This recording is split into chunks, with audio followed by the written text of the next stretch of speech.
So this guy not only has been around the digital marketer community for a very long time, was also my good friend and mentor at Infusionsoft, and has really worked with the majority of us on our public speaking and being able to kind of emulate what he's been doing. And so I cannot tell you, this guy's been doing, you said 10,000 talks, right? 10,000 talks makes you not only a really great speaker, but an expert.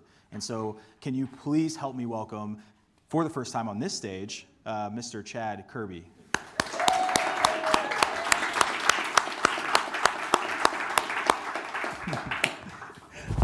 Intimacy level 9. Okay, good. For all those paying attention. Hi, Chad. Well, that's Yeah, it's a little dip. It's a dip. Yeah, just get into it. Lean into it. There we go. See how we sit like this now? Yeah. So thanks for coming. Absolutely. I mean, you literally, like, on a whim, just flew out here. I put you in the luxurious La Quinta. And it was impressive. Yeah, it was really nice. Impressive. Yeah, I gave him the presidential suite though, so we're good. You didn't know that La Quinta had that, did you? No, it was definitely good. Yeah, so they actually put toilet paper in your room. It's really like a luxurious situation. But hey, so I really appreciate you coming out. And obviously, this is a hot topic for a lot of people, public speaking and being able to be a great communicator in front of groups of people, small groups, big groups, massive groups, and you've kind of done it all. Well, you know, I started speaking 20 years ago, and I loved it. But where it really came into color for me is when I started training speakers how to speak, to move to take action. Because a lot of people are like, oh, that was a great speaker, or someone may recognize I'm a good speaker, but understanding why they're a good speaker and what did they do that caused them to have success. And that's been an amazing journey where I've helped coach and watch great speakers become better and help those who struggle in front of people and say, okay, here's some things you need to do, and you apply this, it'll change the experience. Okay, cool. So I'm going to extend that credibility. Let's just give Chad the benefit of the doubt that he really has done all these things that he's talking about, right? But also at the same time, give us a little bit more information. So you're also a really good speaker because of your fun fact that I want you to share. Remember we went around earlier and I said, hey, let's share a fun fact about everybody, and you kind of held off because you're like, no, I'm going to talk about myself a lot. And so give me your fun fact. No. Give them the fun fact I want them to know.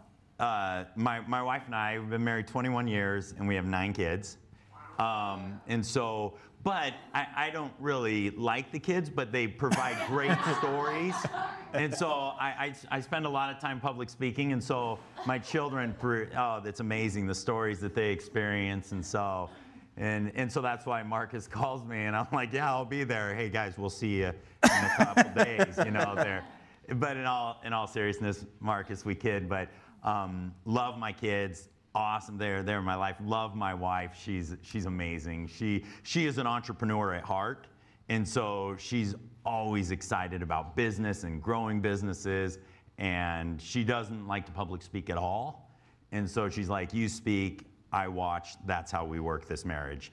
And then one time I volunteered her to do something to speak publicly, and then I haven't ever done that again. So it was wow, harsh. Wasn't a great experience. So one of the things I loved about Chad when I was at Infusionsoft, and I would always watch you get on stage, is you're an incredible storyteller. And I know maybe that's not what you hang your hat on, but I've never laughed harder. I've also cried at your stories, and I've also been able to really try and emulate a lot of that, and the ability to kind of talk about anything is that the narrative part of it is an incredibly important part of the talk. And so I just wanted to see what your thoughts were. I mean, I know that you're going to get into this, but storytelling is still a big part. I mean, a lot of these people have asked that. Is storytelling a big part of being a great speaker? Yes, storytelling is incredibly important, but the key to a story is that you're showing and illustrating a level of vulnerability. Because we've worked closely with Dave Ramsey's team, and I'm convinced that if Dave Ramsey went to Oxford and spoke with an English accent, he would not have the success that he's having, right? Not. But because for those of you that know Dave Ramsey, he teaches how to be smarter with your finances, and he's from Tennessee. And he always says, I got a PhD in DUMB, you know, and he's like, and so people are like, oh, okay, he's dumb. I think I'm smarter than dumb. I can do that. I can be that. And because what you're giving them is, you're giving them hope. And through a story, you illustrate how they can be better, and they get a sense of hope. It's not all about you standing up and going, let me tell you this successful experience that I've had, and let me share with you all my successes. People don't care about that. People don't care. People will like you for your success, but they will love you for your failure. And when you show them and illustrate to them through a story how you were able to accomplish great things, they're like, no way, that's amazing. I mean, and I talk about my children. My son Max, when he was 7 years old, came in one side and said, hey, Dad, can I have some chocolate milk? And I said, chocolate milk? We're actually out of milk. But I'm going to go to the store, and then I'll make you some chocolate milk. And he disappears. And like 5 minutes later, he comes back in with a half gallon of milk. And I said, Max, what are you doing? And he goes, oh, you said you didn't have any milk. The neighbors are going on vacation. Ask them if I could have their milk. Here, can I have some chocolate milk? And I'm like, okay. You know, and in his mind, he was going, wait a second. The only thing stopping me from chocolate milk is milk, which I would consider a fairly large ingredient. But he's going, okay, that's the only thing stopping me, right? And so he's like, well, I can accomplish that. I can do that. Now when you share that story, I share it to help illustrate, even if you're missing a big piece of your equation, you can get there. But you have to figure it out. And Max goes, okay, we don't have milk. Oh, wait, neighbors are packing up their car. Oh, milk has a short lifespan. I'll go ahead and capitalize on that, or whatever. He probably wasn't thinking exactly that way, but the reality is, through the story, you instill in the minds of other people, oh, there's hope for me. Now, remember when you're telling the story that you are not sharing it to make it sound like you are great. Never, never, ever. When they introduce me on stage, people will often say like, Chad, you have 9 kids. And so when I stand up, people are looking at me like, well, you have 9 kids. Why do you have 9 kids? You have 9 kids. Like, everyone's looking at me that way. And I always say the same thing. I always say, you know, it's mostly for tax purposes.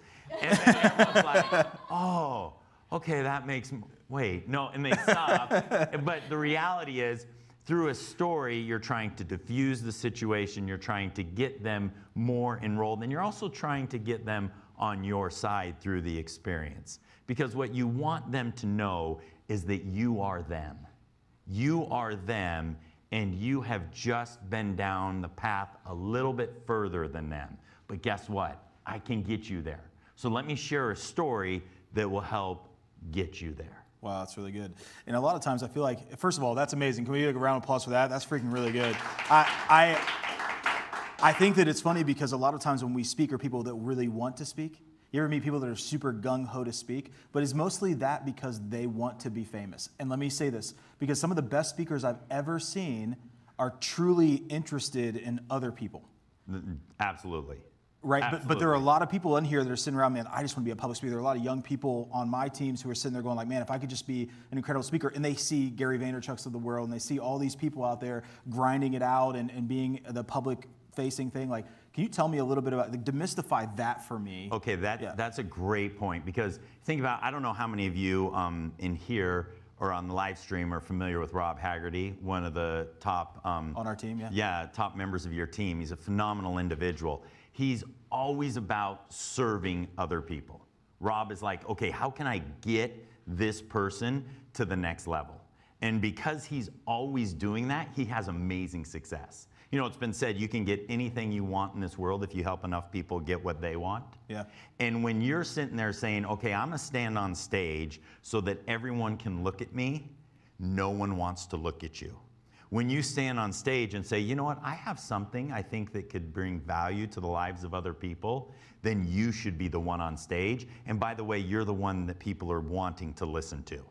The person that gets up and talks about themselves all the time is not the person that anyone wants to engage with. And that's Rob. You want to make Rob Haggerty comfortable. Next time you meet Rob, and please, I encourage all of you to do this, sit down with Rob and just say, Rob, let's talk about you for a moment.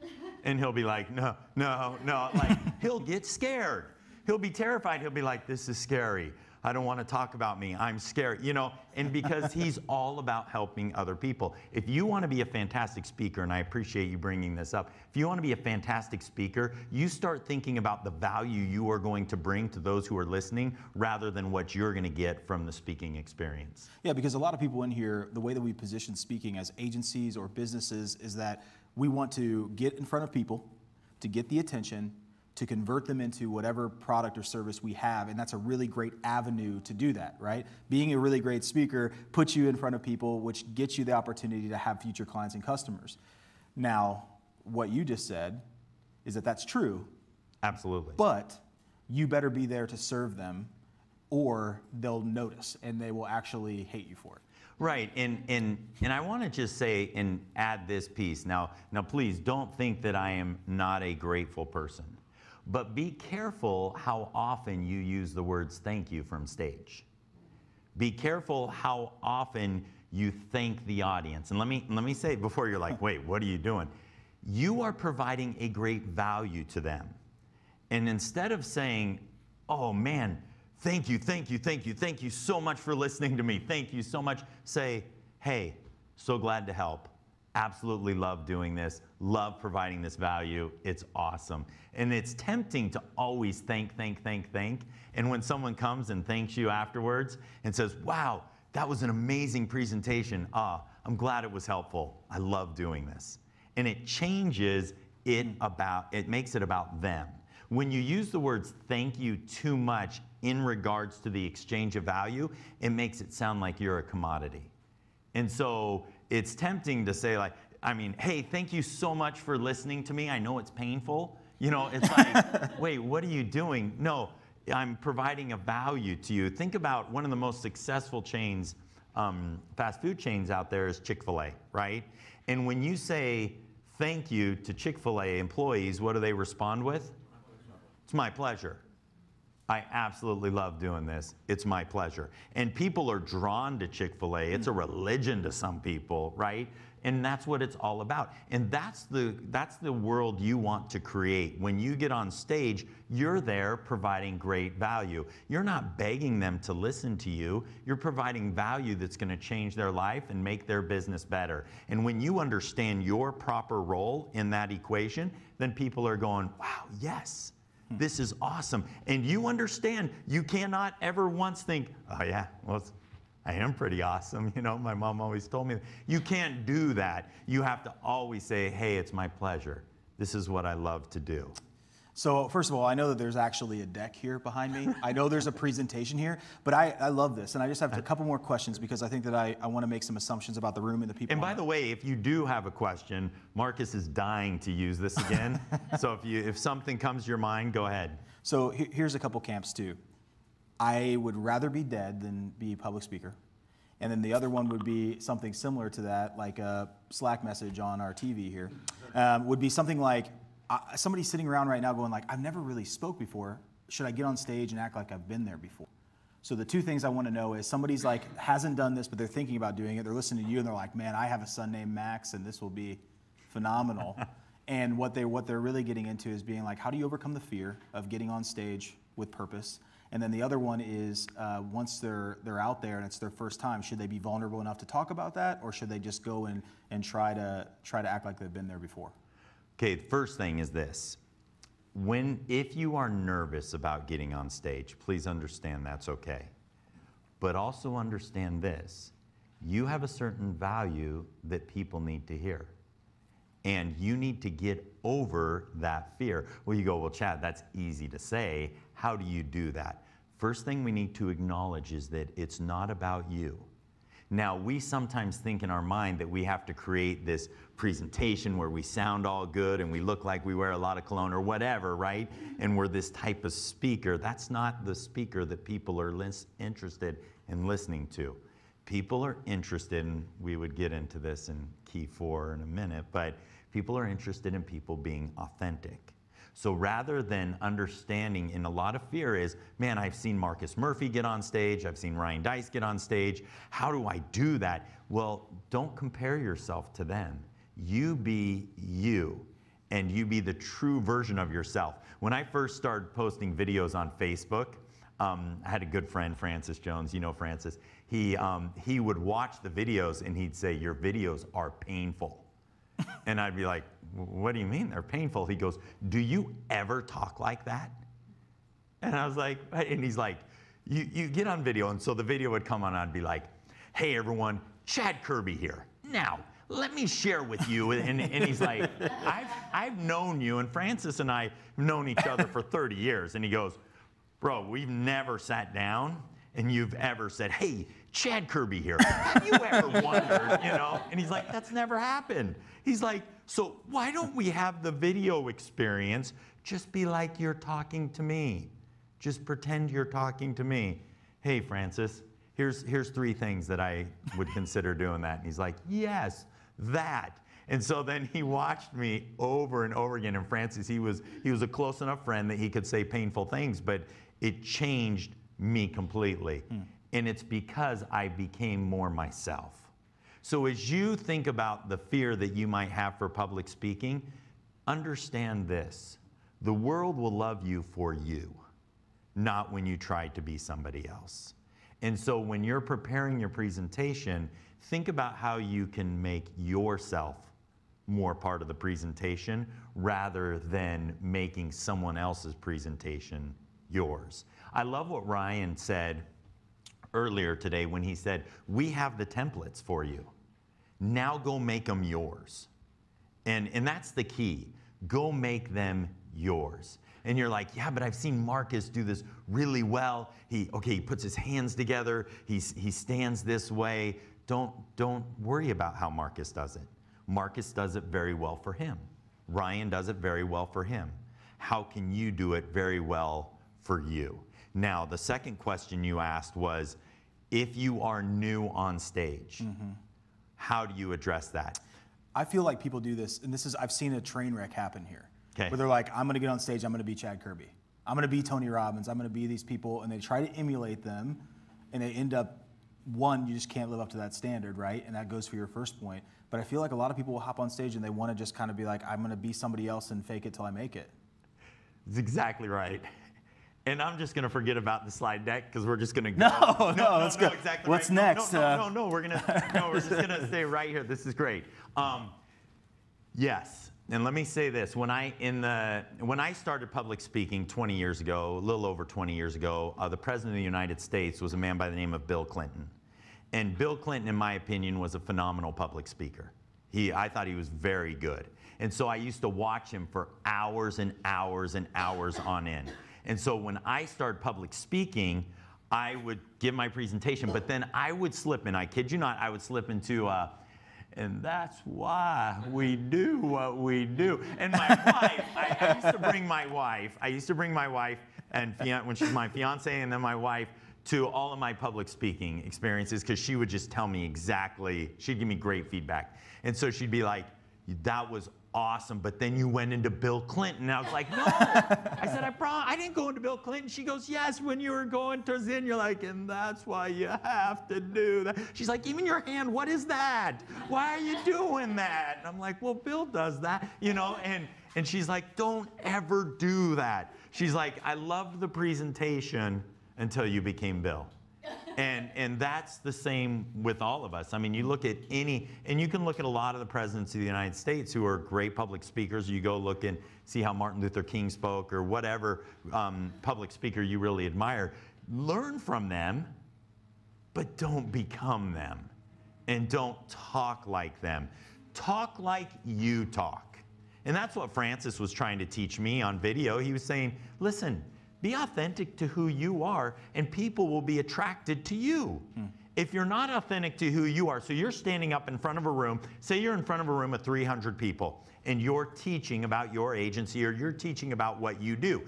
If you pretend to be somebody else, then you're going to get a bunch of people that are attracted to somebody else.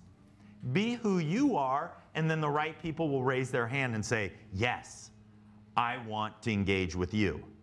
Because you're authentic to who you are. How many people in here would rather be dead than on a stage in front of, let's say, 3,000 people? Anybody? Susie, you were just on a stage full of 3,000. Way more than that. That's not a good sign, okay? Anybody else super scared of speaking? Anybody have that? Do you mind if we if I throw this to you real quick? Okay. Stop. So this is Got the long I arms love like Marcus that. Murphy here, okay? Please raise your hand if you don't want to say anything at all. Yeah, that'd be me. Okay, here's the microphone. We're gonna have you speak. So Mallory, would you mind standing up for a second? Yeah, with the microphone. Why would you be afraid to speak in front of people for a talk? Because a lot of times I speak extremely fast, and then I get nervous, which makes me talk even faster, and then I get more nervous and I start talking. So it's just a really bad cycle. Okay, wait, stop for a second. Is the camera on? Yeah, this one back here will be. Okay, Yep. Look at her countenance. She's full of light. You know what I mean? She looks happy. You look like a happy person. Generally. And so you shouldn't be afraid of stage because you have a personality. I would guess that people enjoy being around you. I mean, I like to think so. Okay, you have a delightful personality. Okay. you're like, oh no. So what you need to understand is who you are. Okay, one of my things my children say that drives me crazy is this. They say, that was one of my children. No. They say what? They say, Dad, I'm so stupid. They'll say, Dad, I'm so. I mean, have you ever had children say that? Dad, I'm so stupid. And I'll always respond with, that's genetically impossible. You're one of my children. How's that even happen? And they're like, I don't even know what that means, right? And I'm like, look, you don't understand who you are. You don't understand the value you bring to this world. And you are in such a case. Because I look at you and I'm like, I would love to hear what you have to say. And what you need to get beyond is the roadblocks in your mind that are thinking, no, it's no value. I don't have anything to say worthwhile. I don't know. You've had great experiences. Have you lived in Austin, Texas your whole life? I'm from Anchorage, but I lived here for almost 12 years. Alaska. Wait, you're from Anchorage, Alaska? Mm-hmm. Wow. How many of you would love to hear what it was like to move from Anchorage to Austin? Is that crazy? Right? You have, and I make light of the situation, but the reality is you have things of value to say. One thing that you need to understand as a speaker and as you're preparing, and if you want, can she sit down? Yeah, she can sit down. Okay, thanks. You want us to do it? Right. I don't want you to. One thing.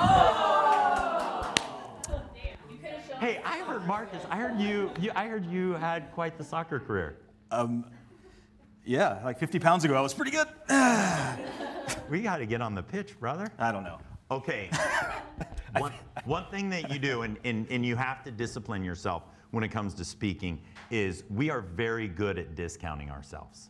We're very good at discounting our value. We're very good at discounting what we bring to the table. You have to force yourself and discipline yourself to go like, no, I do bring great value. And people all around you will say, oh no, you're not very good, or people will say critical things. I remember the first time I took stage at Dave Ramsey's event. Okay, there was about 1,600 people there. Well, the VIPs got to meet, so I spoke, no, it was Dave, George W. Bush, me. No, George W. Bush was right after me, right after me. Yep. So in order to prepare for George, and you were there, Marcus, to prepare for George W. Bush, they put up this metal barricade around the stage. Okay, so they put these metal barricades around the stage, and there were Secret Service all over the place, standing like behind me. So here I am, and there's a Secret Service guy standing right behind me. I guess George W. Bush made enemies overseas or something. I'm not sure what happened, but yeah, I do. But there was a lot of Secret Service people there. Oh, and by the way, the people on the first 6 rows got to go meet President Bush. So everybody's gone. Everyone's gone. The lights are on stage. There is a barricade, and all I can see is the first 6 rows that are empty. And there's 1,500 people behind them. And I'm just assuming I'm on stage. I'm like, hey, I'm assuming there's people out there. I just can't see anyone, and there's a fence between me and you. Did you make a joke out of it, though? I did. Yeah. And no one was really engaging, and it was really hard to hear. And so I stopped, and I said, it feels like there's a barricade between me and you. And everyone started Everybody laughing. laughed, and you saw they were out there. Because people appreciate it when you're just vulnerable and acknowledge, oh wait, there is a large barricade. Then, after, people came up to me and they said, that was amazing. That was a great presentation. That was great. And I got a lot of feedback that was positive. But then I got some that wasn't. And I got people say, he was the worst speaker ever. I can't believe Dave Ramsey put him on stage. He was terrible. What a joke. And I was like, I was thinking to myself, one of Dave Ramsey's team came up to me and said, I cannot believe you were able to pull that off, given the circumstances you were in. Yep. And yet there were people that were like, you're a loser. Don't ever open your mouth again. And and I'm like, was this anonymous? No, they weren't. You're like, Mom? And so I looked them all up on LinkedIn. I know it's terrible. And, and they were all speakers. But the reality is, wherever you go, you're going to have people say those negative things. What you have to do is have the discipline to say, that's fine. I'm sorry you feel that way. I'm sorry you feel that way. And so I'm reading through all the Dave Ramsey comments, hundreds of positive, 20 negative. Which ones do I read? The negatives. Over and over and over again. How many of the positive comments did I look up on LinkedIn to see what they did for a living? Not one of them. But every single one of the negative ones, who are they? What do they do for a living that they think they can be critical of me? So sometime and somewhere in our life, we've had people tell us, oh, that wasn't very good, or you didn't do a very good job with that, or you're not a public speaker. That's rubbish. You know that you bring value, and reminding yourself of that is key. Now, it's important to understand the methodology and how you can go step by step to becoming a better speaker, and obviously that's what we teach. But the reality is we need to understand that you do bring value, and I want to see you speaking at a conference. You heard it there. I want to see you speaking. Anybody else want to see Mallory speak at a conference? Yeah. Awesome. So one of the other things you told me a long time, which you don't remember this at all, it was the first time I got on a big stage. You told me that don't go out there and act like you've been on a big stage. And it's okay for you to tell people that you haven't been on a big stage before because they're more forgiving. And what you're bringing up is there's a certain level of vulnerability.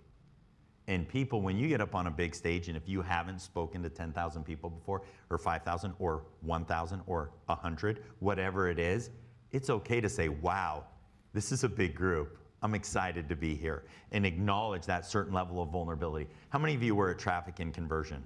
Okay, I loved what Ryan did when he came on stage, when he had fireworks come out. Okay, so what's happening is you all know Ryan well. We know Ryan well, but the audience at Traffic and Conversion are sitting there, and many people don't know Ryan the way we know him.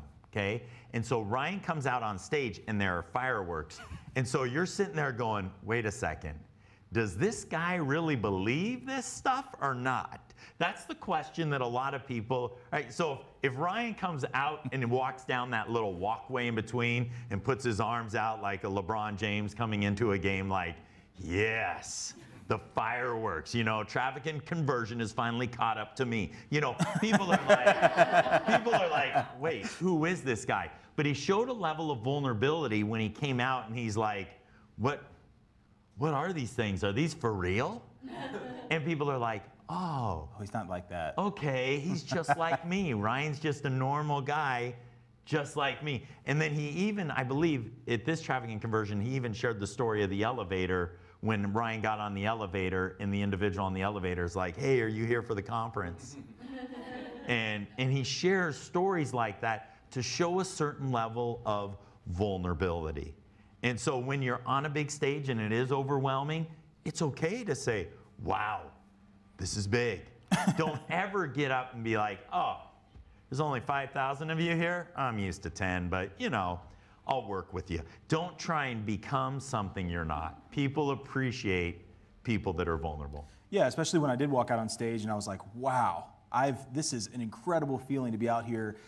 I did thank them, though, for even taking the time to listen to somebody who had no business being on a big stage, but that only added the kind of like, hey, you know what? And when you mess up, I remember I messed up. So this year I had a last day TNC talk, And my slides at the end, my final point, my crescendo point was misspelled and the words were completely wrong. And I just read them like that and I paused and everybody started laughing and I was like, and you got to do that.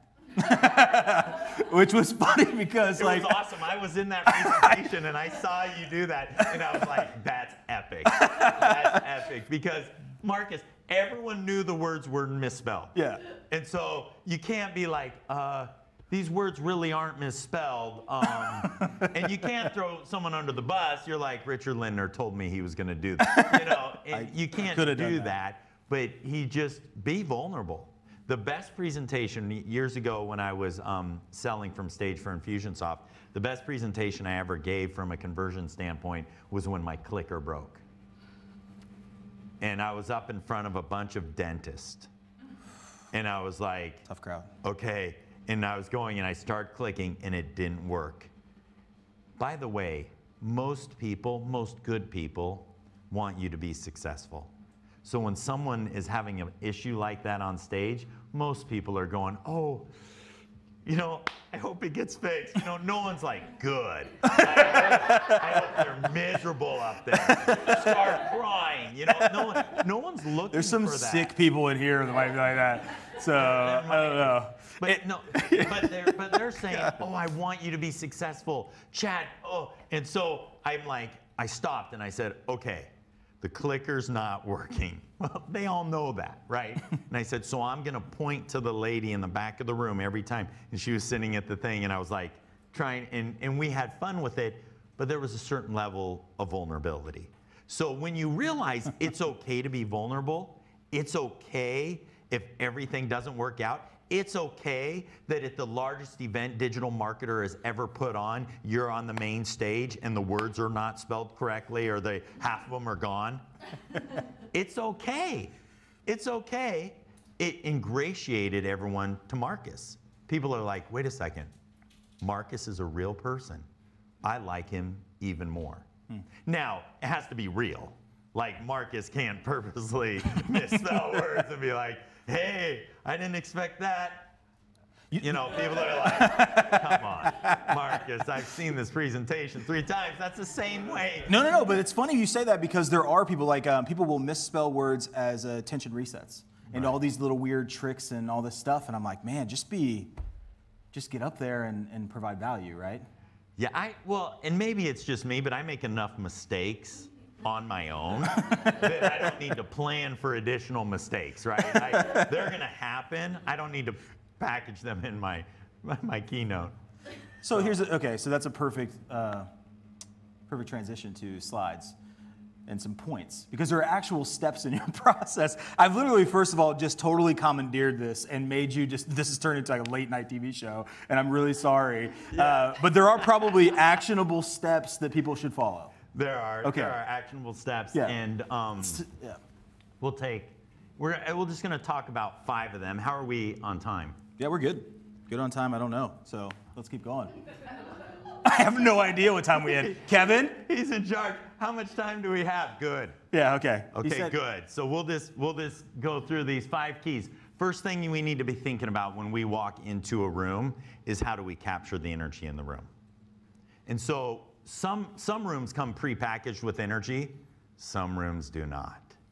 And you walk in and you're like, whoa, this is brutal. You're like, this is the largest gathering of heart donors. Living heart donors, like there's no one's alive, right? Everyone's sitting there and you're like, what am I gonna do? As the speaker, this is priority number 1. You have to go, okay, I have to capture the energy in the room. How do you do that?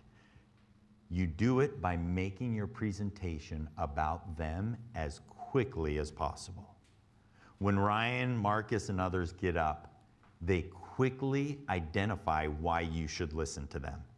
And when you do that, you capture or manufacture the energy in the room. I want you to think about capturing the room like playing a tennis match, okay? You get up and you're serving the ball. When you serve the ball, you're making it all about them. Then they will respond with engagement, and they'll go, oh, interesting. They're going to talk about me. That's my favorite subject. I'm going to listen for a moment. And they'll send the ball back.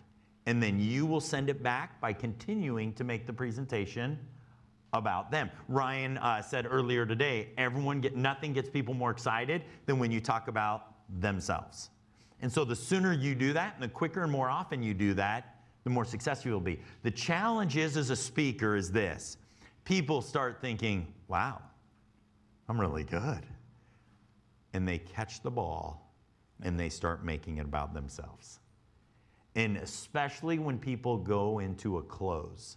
They will make it about them, they'll make it about them, and they'll have this awesome energy experience. Then all of a sudden, the energy in the room will be gone. Now, I want you to think about this as you watch other speakers. How many of you have ever felt the energy in the room just die? How many of you have done that? And it is because the speaker got caught up in the moment and made it about them. And then all of a sudden, they're like, oh, I'm really good.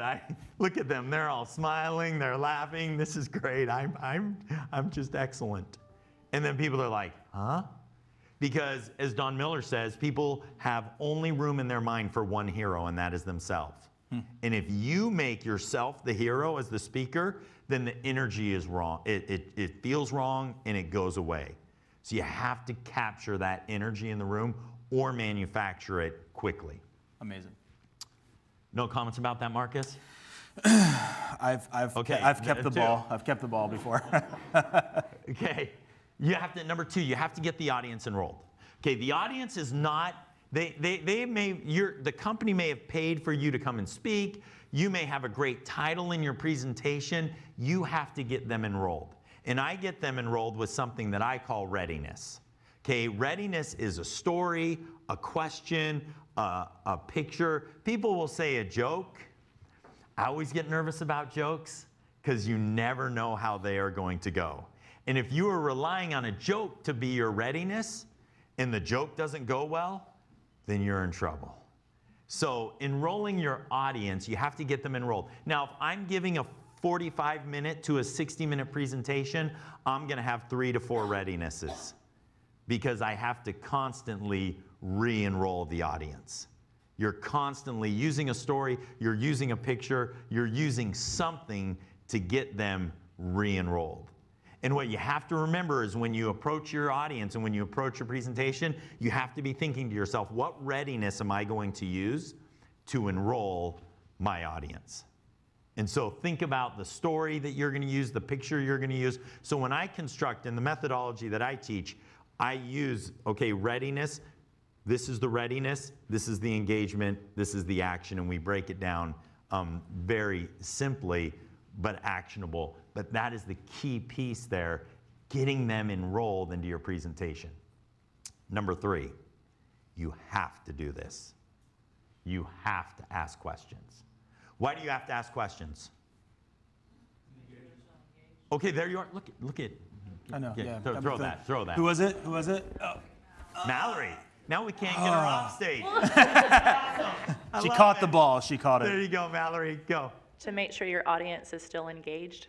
That's exactly right. I love this quote. Mallory, read this quote. Mallory's awesome.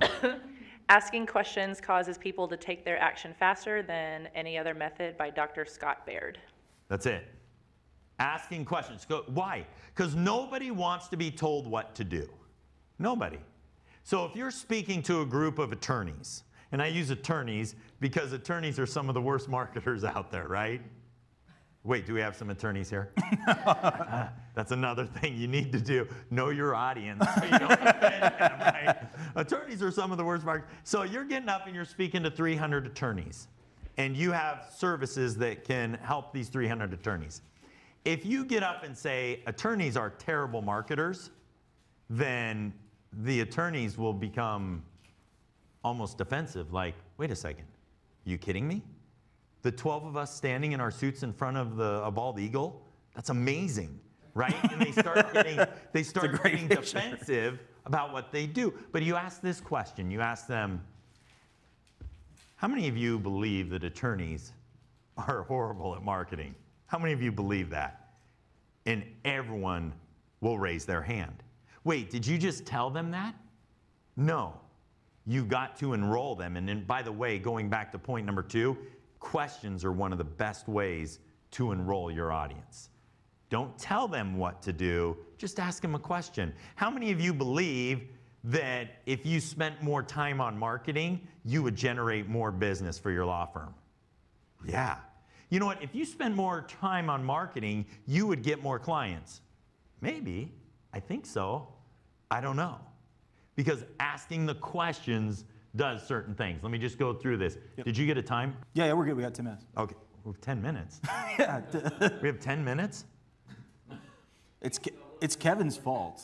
I don't know Good why you're for mad. you and good for me are two different things. Okay, we'll go quickly. Kevin, we'll go quickly. It creates clarity, creates ownership. How does it create ownership? Mallory, how does it create ownership? When you ask a question and you say attorneys, Mallory and I, we're, Yeah, you guys are. Mallory's locked in and loaded now. Yeah. She's like, I'm never going to raise my hand in a presentation ever again. But it creates ownership. How so? Do you have the box?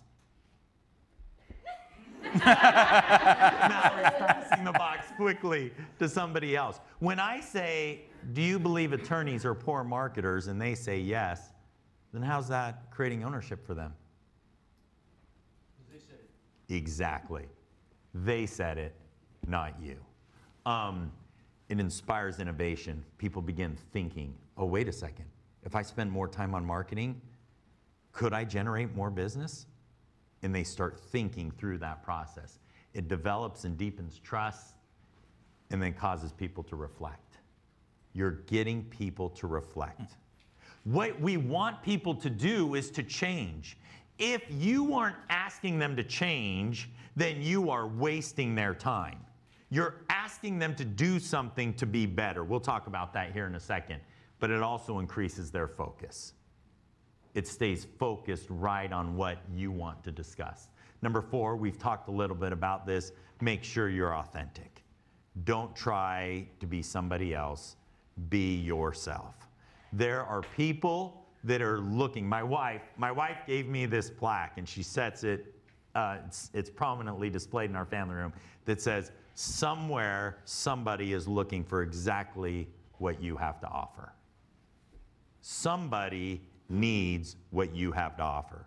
And if you aren't authentically declaring your message, then you are causing other people to suffer, because you could benefit and bless their lives if they knew you existed.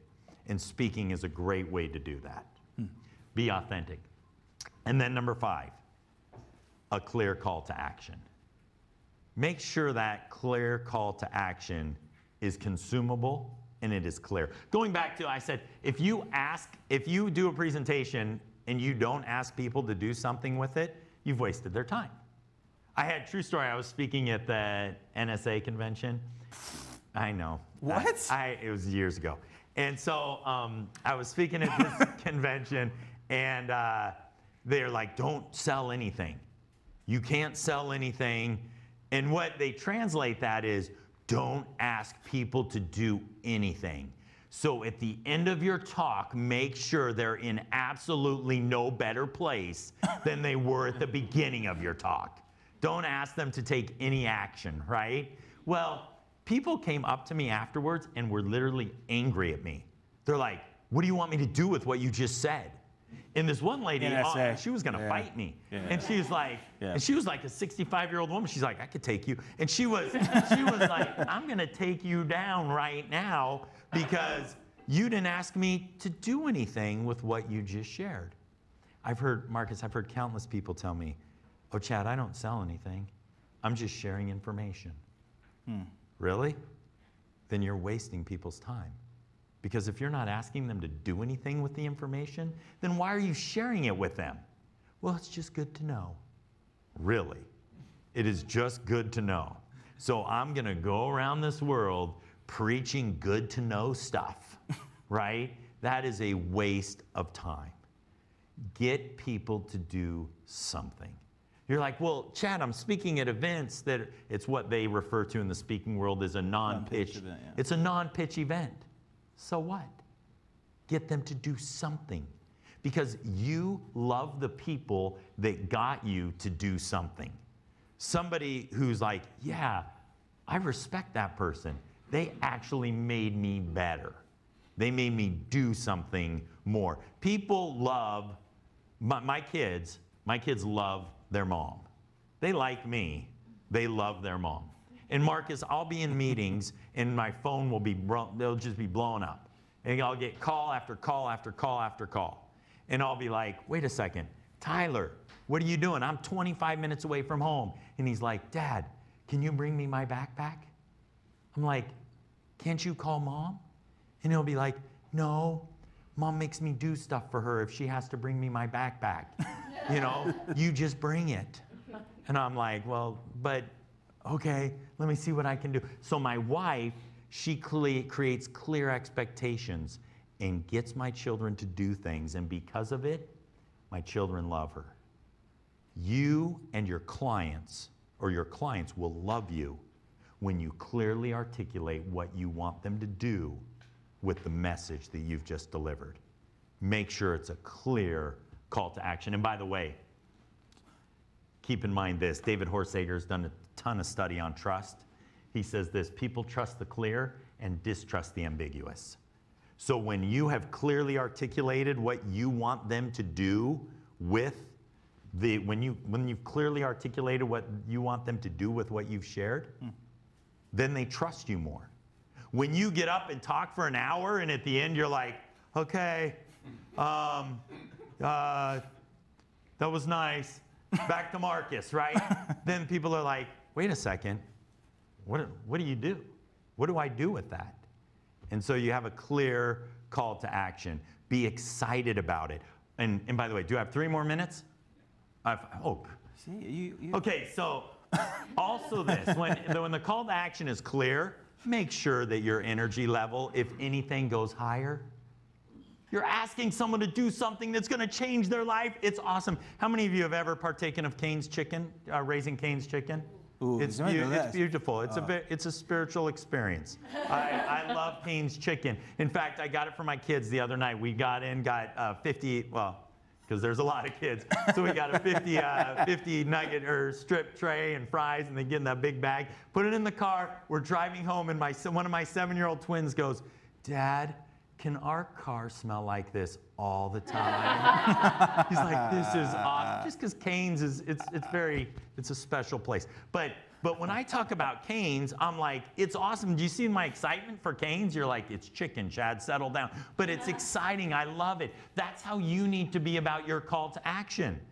You've just taught them incredible value and have brought them incredible value to their business. Now the call to action, guess what? I'm going to help you get to where you want to be. But too many of us, when we get to the call to action, we're like, we've taught them all of this information that is going to change their business and in turn change their life. And then we're like, so if you want to do this with me or want to be involved in some sort of a transaction, come see me, right? People are like, wait, what? Because people match your level of energy.